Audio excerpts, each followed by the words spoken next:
Welcome to the Education Transformation Podcast. I'm your host, Alexandra McCare, and today I'm joined by someone who deeply understands that education doesn't just happen in schools. It happens in homes, in hearts, and in everyday moments of connection. Linda Allen is an educator, academic coach, and passionate advocate for parents. For over a decade, she ran the Make Your Mark in Life Learning Center, where she supported students and families in finding personalized, effective paths to learning. Along the way, she discovered something powerful, that when parents feel seen, supported, and empowered, everyone benefits, especially the child. Today, we're going to explore what it means to truly empower parents and why that matters now more than ever. Hello, Linda. Thank you so much for joining me on Education Transformation. I'm really grateful for you and your time. Oh, I'm so excited to be here. I've been waiting a little bit to be able to get on. Thank you for your patience also. Let's start, Linda, with just talking a little bit about your journey and how your work with students led you to focus more deeply on supporting parents. So I was a weird kid myself, and I just always felt different and not understood. And I'm kind of, but I think I was pretty smart back then, but I didn't think so. And I really questioned why people treated people that were different so awfully. Hmm. So when I was 13, there was this documentary on TV, and it showed what happened to children who were born with special needs and how they were put into an institution. It was so horrible to me that I made up my mind, turned to my parents, and said, hysterically crying, if it's the last thing I do, I'm going to close down those institutions. Wow. And here's where the weird part comes in, other than the weird part of me feeling different. I started volunteering with special needs kids and their families back then. And actually, the treat was because I did so many hours, like 5,000 hours by the time I graduated high school, it actually was my ticket into getting into college. Wow. Because in 1973, they talked about this law being passed that allowed special needs students, only the ones that were educable, but it was a start, to be able to get a public education. So I became one of the first special education teachers in the Incredible. United States. And then Wow. I went on to get my graduate degree in early intervention. And I Mm. was like one of seven in the nation. So this has been a huge mission for me. So now I'm in my fifth decade of working with students in this Wow. way. Thank you for that dedication. I can imagine that over the course of 5 decades, you are just a wealth of resources. And I'm sure that you have noticed some patterns along the way, which kind of lends me to my next question. What do you think most parents, or what did you observe? What patterns did you recognize of things that parents really needed, but they weren't getting from the traditional system? Well, and that's a really, I want to say, even loaded question Mm. because when you are a parent in this, since I was a kid, since you were a kid, um, and when your kid was allowed to be in the school, we're pretty much taught that you're supposed to believe the teachers and you're supposed to follow. I mean, we don't really have much of a choice. In this day and age, we have other kinds of schools coming forward, and parents are able to have some other people to talk to. But especially when we started this, I mean, they had to be grateful for anything that they got given. So parents over time, it's almost like a societal way of thinking, Mm. is that a parent's job is not to be the teacher. And even though a parent keeps finding out that their child is just learning differently, when they're really seeing such differences that they can't even say, well, it's just like how we all learn differently, because everybody does. But I their agree. child is giving them so much concern, so much worry. And when they go to the teachers, when they go to the doctors, not a lot of people understand them. Mm. So that has been the biggest problem.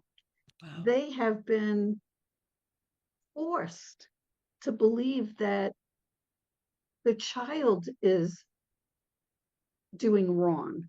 The Mm. child is not trying hard enough. And then before long, the parent feels like I have to get on board with that. And no So parent that to wants to. me has been the most Mm. painful for me. And that is why I have been the one to not only help the parents make the kind of decisions that they need to make, but to help them see that when I approach it in a more positive way with their student, with their child, when I approach it a different way with the teachers and the parent and the student present, that Mm. they can do that too. Yeah, that's powerful. So It's the just such parents an really open. wanted to be heard. They wanted somebody who understood what they were going through. And to add on to that, you were able to help them reframe what their experience was and see it as something positive and help them also understand what you said earlier, which is that really we all learn differently. And even though their children maybe had labels that were difficult for them to process, that in the big picture, neurodiversity is something that exists globally with all of us. Wow, that's really powerful. So I'm going to ask you next, what shifts have you seen when a parent begins to feel empowered or confident? Do you have any testimonies about when you equipped parents with that reframing and that support and they were seen by you? What kind of difference did you notice? Mm, it's a good question. Um, I want to say that the majority of parents that have come to me to help their children in any way, I've worked with children that have mental health concerns. I've worked with children that have addiction issues. I've worked with parents that had the same. And I definitely have worked with students that learn differently on so many different levels. And the majority of parents, again, we're trained to believe this. You find the best doctor when there's a medical problem. In the case of parents, if they can't find someone, then they it becomes a whole other thing. So when they found me, what would happen is they would it wasn't always easy at the beginning, but when they saw the results, when slowly but surely I gave them enough information for them to feel empowered, for them to see that they can do the same. When I modeled for them how to work with the teachers in the schools and other therapists, even, or when I modeled for them what I did with their child, that is when empowerment happened. But even then, and this is something as a professional you just have to get used to. They just want to be grateful for that and go back to being the mother or the father. And that's what I really want to help them do too. So it's a Mm. different kind of a process, I think, We want to empower. When I think about empowerment, we want to empower parents enough to bring in, hire, assist, and support their child in the best way possible. That we want to help them grow them so that they could grow up to be trusting themselves, making a great living, having a great life, building great relationships, right? That's what we Right. want. That's an empowered parent to me. Absolutely. So your journey back in 2013, I believe, began went on a different path. And correct me if I'm wrong, but is that when you started the Make Your Mark in Life Learning Center? Oh, that was like in the middle 2000s. So Oh, I okay. started working at Make Your Mark Learning Center, and then I purchased it because it was all for like the kids that were in private school. And that doesn't cover all the students that are learning diverse. And by the way, when we used to talk about kids that had special needs and learning disabilities, that used to be like they used to say 1 in 150. Well, they're not talking like that anymore. Mm, They're talking like 1 in 5, wow. which is every year there's about 60 million students in the United States, pre-K through 12th grade, that are in school. Mm, And so of that, 20 to 25% of them are ones that have some level of learning difference that requires some different kind of training. That's 15 million. wow. Those are big numbers. Those are really big numbers. And so, how do you take care of all of those kids Mm, and make sure? So, we have been able to take care of the majority, and because the majority can kind of accommodate themselves to be able to fit into a traditional education that serves most. hmm. The difficulty is that those numbers are rising so much Yes. now, and we're just at the top, tippy top of identifying what these other learning differences are. And Mm, what's really surprising to most people is that that word neurodiversity is including anything that's really going on in the brain that's stopping the students from being able to easily and effortlessly come up with ways to get through the curriculum, mm, literally, to get the tasks done. So we're talking ADHD and yeah. ADD. We're talking dyslexia, dysgraphia, dyscalculia. And we're talking these bigger, scarier labels of autism or Asperger's. So these are our gifted kids. These are just our kids that are learning differently enough that if we just accommodate those experiences, when we allow them to use their talents, their gifts, and their superpowers, everybody wins. Oh, And that absolutely. requires having kind of different levels, new envisioning for what education could look like. Mm, wow, you are like music to my ears here with the with that last bit.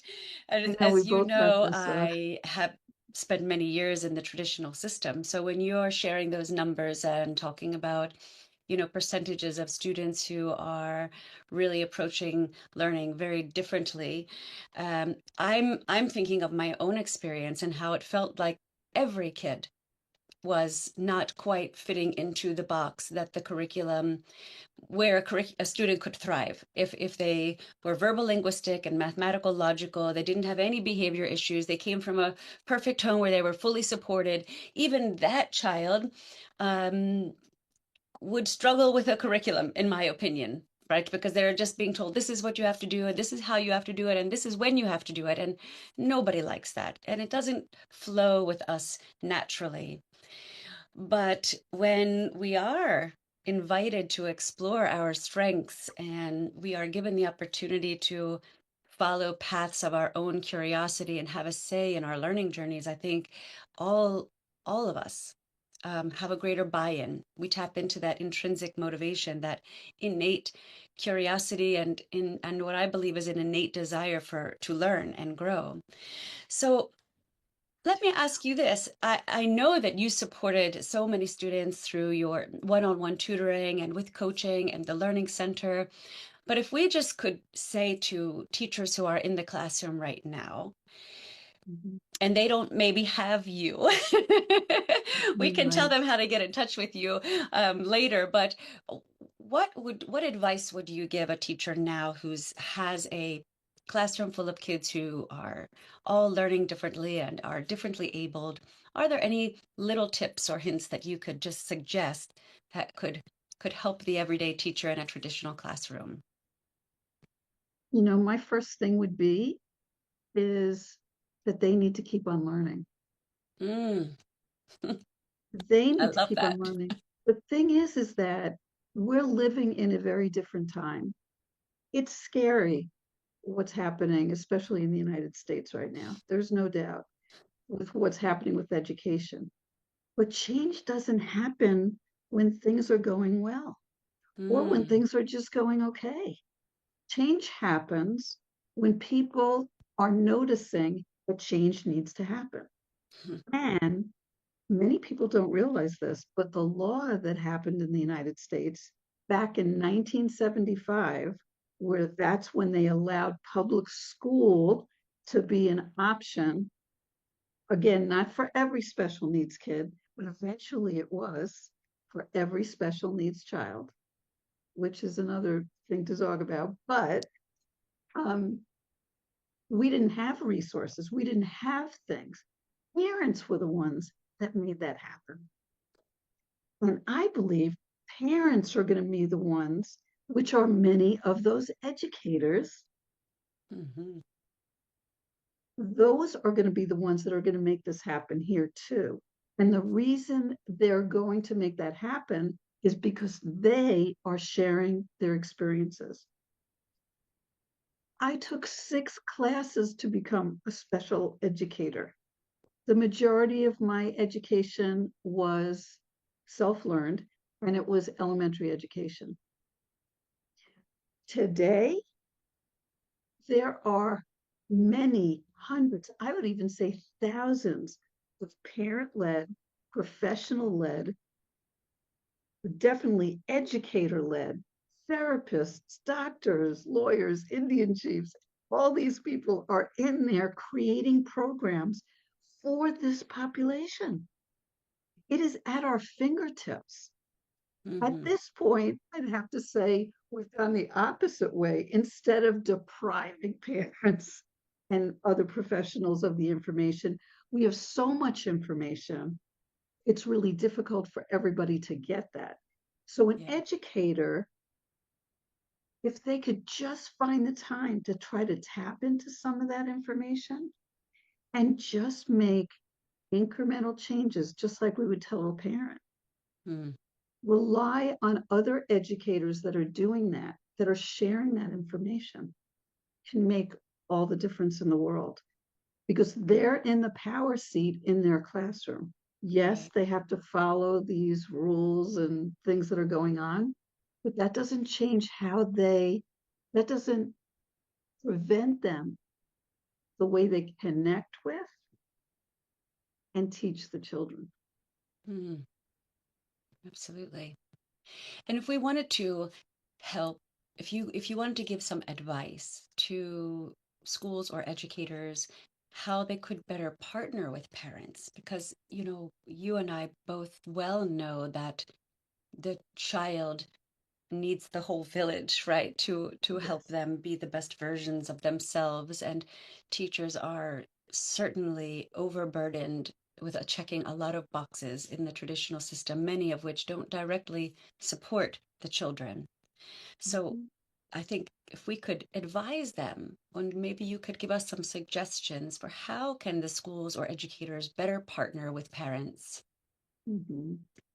Okay, so this might not be the answer you'd expect either.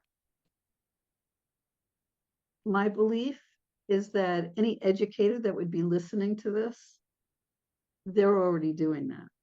Mm. They're right. That's And fair. the ones that are not are because they don't even they for whatever reason, personal or professional, where they live, what's going on, it doesn't even come up as they're just trying to do the best they can with what they've got. I truly believe that it's going to be parents that really, when parents learn how to collaborate, when parents realize that the stigma of having a child who is needy, who is different, does not have to stay that way. That when they are demonstrating inclusivity, when they are demonstrating a different way of seeing, when they are presenting that, just like the way I did when I first started, showing the parents that's the way they can become empowered and empower everyone around them. Wow, I really love that. It reminds me of teach a man to fish instead of giving him a fish for food, One right? of my favorite, one of my favorite sayings. And Sounds I like think, exactly what you are doing. So let's see. Is there any message that you have that could encourage every parent listening right now? Any words from you that would just ignite in them, or just something simple to encourage? yes, this is what I believe. I believe that when we can change our mind, Mm, when we can be open to what's possible, mm. when we can like get to that place of I know what I know and I don't know what I don't know. And be And okay with really it, right? live right and live in a place of like awe and curiosity when Mm. it comes to our kids. Ah. I think we will experience possibilities, opportunities, magic, and miracles that we would never have believed possible. Oh, wow. I couldn't agree with you more, really. I know you've been learning a little bit about the Always Meaningful Education model, and I've been delighted to have some conversations with you about our connection. But for our audience at home, what are some of the things about AME that resonates with you and your work? I just love that you're getting to explore with the population that is so open to having a different way of working with all of our kids. So you're with that, I've said to you, I want to believe in the 80-20 rule here, that at least 20% of the population is really ready for micro schools and hubs and online learning and homeschooling in places like you, right? Like I want to believe it's going to be growing 20, 30%, 40%, 50%. But I love that.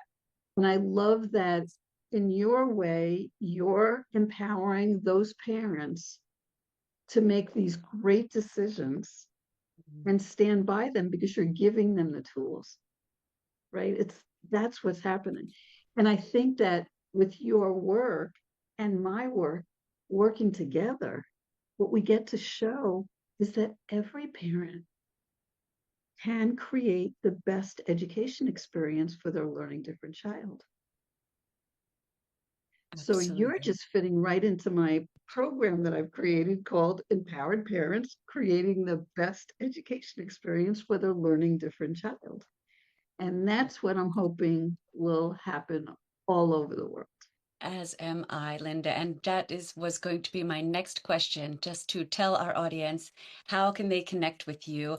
I have seen your website, and it is an amazing, an incredible, perhaps the best comprehensive place for resources for parents in absolutely every topic that you can think of. But please tell the audience about Empowered Parents and how they can reach out to you. So, empowered parents, this long name, because it really says what it's about. That started out just as a desire. Actually, during the pandemic, I just wanted to be able to work with more families and make a difference in the world. So I've created this online program that is really inexpensive. It can even be gifted, and it's just a 5 hour experience. It's like a personal growth adventure for parents. That's exciting. It is, isn't it? Where they get it's really 4 simple steps. Well, simple, but not always as easy to do as we'd like, right? Because it is personal transformation for Mm, you as a parent and your child. First part, first step is to become very clear about what you dream, what you wish, what you want for your child, mm, and to identify what your dream role is for them in their life. The wow. second thing is to get really clear about what's going on. This system works for even if you have a problem like a medical problem. You do the same steps. You identify what are the problems, what are the situations, what are the challenges that you need to be looking for solutions for. The third step is becoming aware of these many thousands of resources that I'm talking about that are available now that we didn't have before. Yes. And fourth is pulling together a team, a tribe, a group, a village to be able to help raise your child. Mm. Sometimes that's one person, a Mrs. Linda, other time or Mrs. Alexander, right? So sometimes that's all you need. But other times we need a hope all through their lives. And what does that teach them too? Mm. So it's there. It's you have a guide workbook journal that takes you through that. I'm turning that into a book as well, Oh, wonderful. soon to be on the market soon. And I'm spending the rest of the time trying to get the information out so it becomes really available. And I'm working very collaboratively to demonstrate what that looks like with all of these, many of these resources. And that's what you'll see on the website also. I have vetted all this information and resources on a directory of programs like AME is on there to be able to help people see what kind of resources are available for them out there. So you could reach me on that. So I'm doing everything I can. Oh, and I'm going to be on a TEDx talk in November and be Wow, able to share congratulations. that. So hopefully my YouTube channel is going to start growing with lots of these kind of talks. So I'm so grateful that I was able to be on here. So you can reach me at makeyourmarklearningcenter.com. Wow, Linda, thank you really so much. I encourage everyone to check out your website. The resources again are really well organized and powerful, meaningful, very relevant and helpful. So thank you. And for all of the decades that you have dedicated to understanding how we can help parents to help their children. And I know you've also been directly helping many children and families, and I'm sure all of them are grateful for you as well. Yay! I'm so excited for your book to come out. I can't wait to see your TED Talk. I'm looking forward to checking out your fireside chat, which I know you also had one of those recently. And yeah, just thank you, Linda. Really, you are a treasure, and I'm so grateful that our paths have crossed. Me too. It takes one to know one.